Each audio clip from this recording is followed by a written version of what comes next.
All right, welcome to the Tucson Regional Press Conference with the Arizona Wildcats. Just a couple of notes. Please raise your hand and wait to be called upon.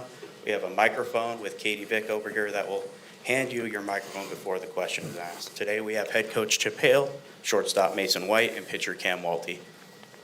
All right, any questions for the coach or student athletes? We'll start with Brian. Coach, if you could first just provide any sort of injury updates as who do you anticipate is going to be available that has been out or limited? Well, I mean, we're going to decide that after this press conference. We're going to sit as a staff and figure out. But Emilio Corona has obviously been working hard to get back and, in the lineup to start. He's close, and TJ Adams, same way.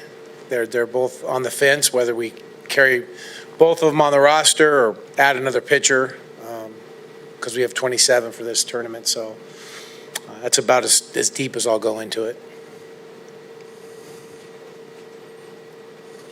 Chip, you announced that Clark Candiotti will be starting the opener. What was the basis of that decision, and what are we looking at for kind of the rest of the regional? Yeah, I mean, Clark's going to start tomorrow, and then Cam on Saturday, and Jackson Kent will go Sunday. I think why is because at this point in the season, at any level you're playing, you're going to go with your hot hand, whether it's on offense, whether it's on defense, matchups, all those things are important. But Clark has been the guy who's been the hottest. He and Cam both have pitched really well on the weekends for us, and Jackson has not had his best stuff the last 3 or 4 weeks, and we're hoping the extra time and work with Kevin and John in the bullpen sessions will help him to be better on Sunday, maybe the extra rest. Damian in the back. For Mason, what does it mean to you being able to play this regional here at home? I grew up coming to regionals here in 2012 and 2021, so now seeing it from the stands, now being on the field is super awesome. It's what I've dreamed of doing and set out our goal in the fall, so it's awesome. Brian. Cam, just some thoughts on the experience that you had last year in the regional, and then what you're hoping for from this, and how you feel this season has prepared you guys for this. Yeah, I mean, I think last year it was a very big environment and a very good learning experience. I mean, it was my second regional. I just got to experience when my freshman year I didn't get to play, and just having that ability to get those reps in at Arkansas was very, I guess, it was like I said, it was a learning experience for me, and just having the ability to have this one at home is going to be a very big deal, and it's going to be very cool to be able to pitch in front of the fans.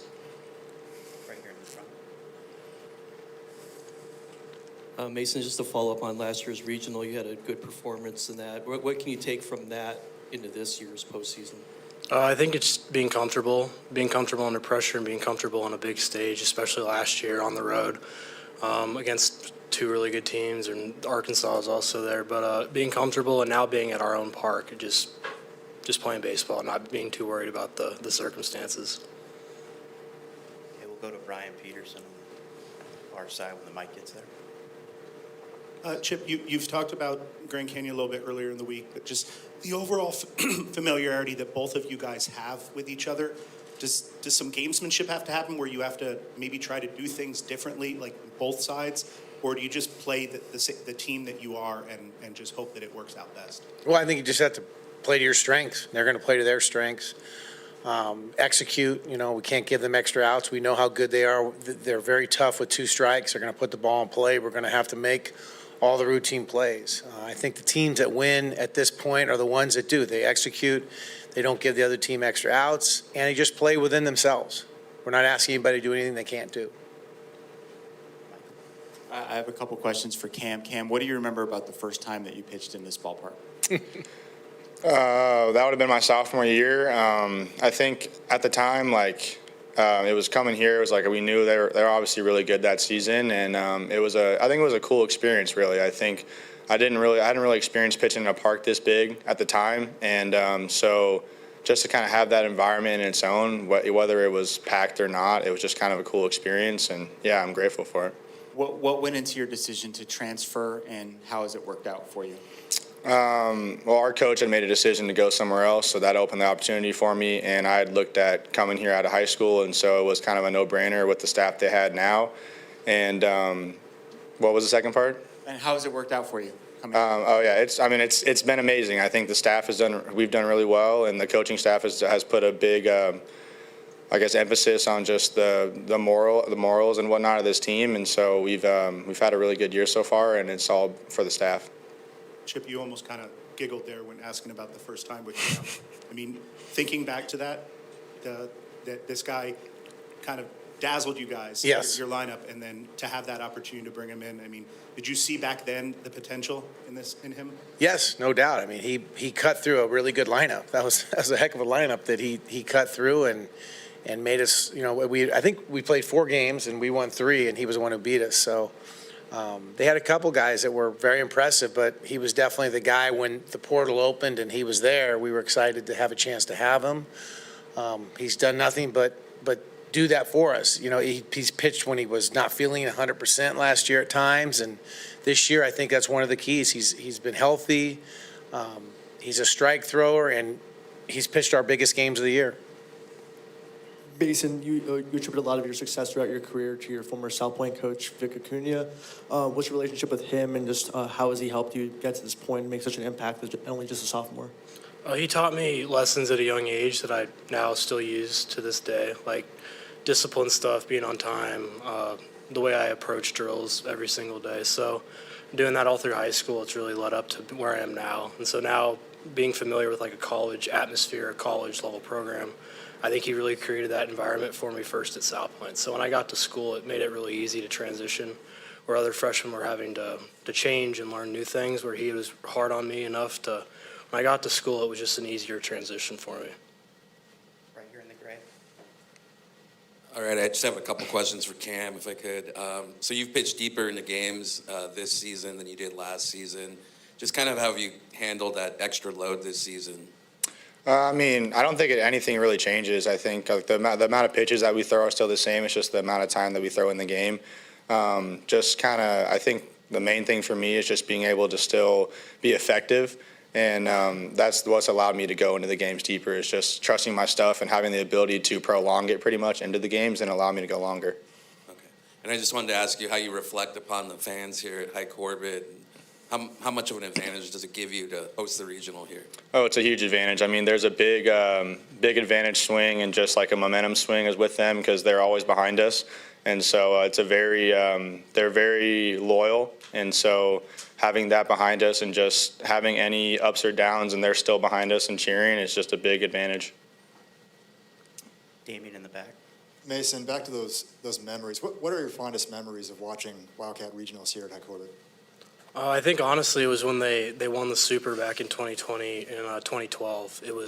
I was right behind home plate, and it was really awesome. And then being able to follow it on TV when they went to Omaha, and then when they finally won it against South Carolina, I bought the T-shirt I think like 10 minutes after they won. So I still have it. So like I still look back at that season and some of the players there that are now moved on to the big leagues, and I just remember how fun it was watching them.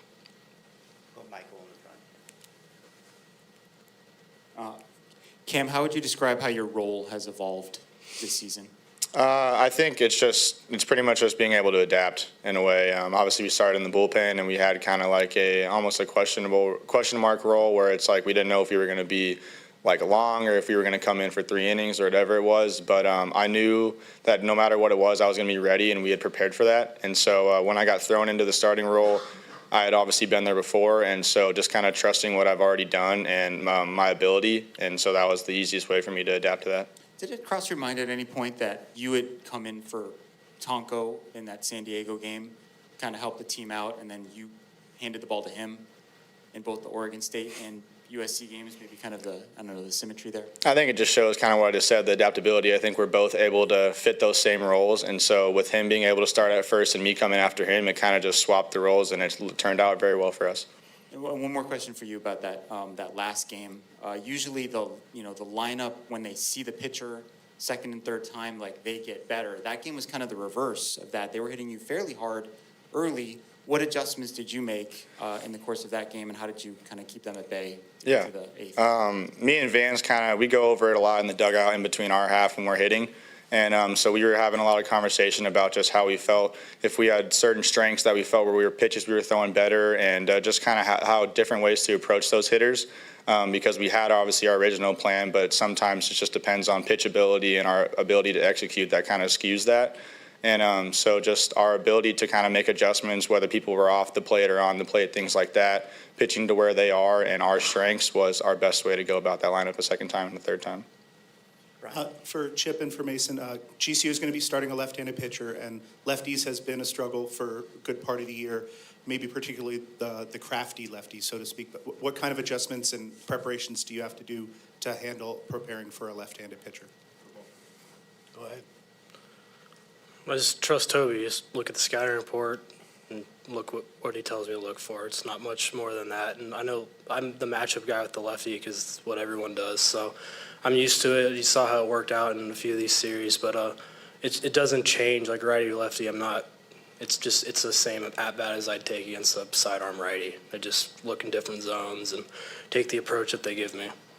Yeah, I think that he said it best, Toby, and he'll look at the scouting report. We'll get the best approach for these guys and go at it. I mean, it's what I talked about earlier. It's execution. If he executes his pitches where he wants all the time, we'll battle our tail off.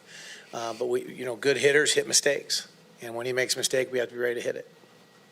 In front here for our last question. I just have a quick one for Chip and for Mason.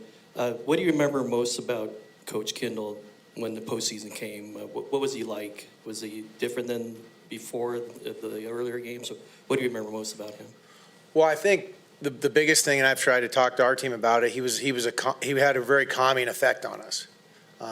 Whenever he could, he would just really preach to us about just doing what we could do and not trying to do too much. I think that was the biggest thing about whether any level you're playing at is guys get so keyed up and so anxiety ridden that they try to do more than they can do. So he was really good about calming the team down. A great story was we were in Austin playing at the University of Texas, and after the national anthem, they would play The Eyes of Texas, and the fans would sing it, and it was very intimidating. And we had never seen it. So he told us before the anthem, he's like, hey, when the anthem's over, you guys need to come in the clubhouse. There was a clubhouse on that side. I need to talk to you for a second. So we went in, and he was just kind of going over the scouting report of everything. And so we came back out, and they were done, and everybody was kind of standing up and clapping. We had no idea what had gone on. And he had known that was going to happen, and he took us out of that environment so we didn't get sort of intimidated or too keyed up. And Mason, what does it mean to be a third-generation U of A baseball player? It's pretty cool. I mean, I was following my family's footsteps as I've been doing the last year and a half. So it's just surreal to see it, and then finally be out here and going to games when I was a kid, and then in high school coming to the regional here. So it's really cool. All right, that's our time. Thank you, guys. Thank you. Two.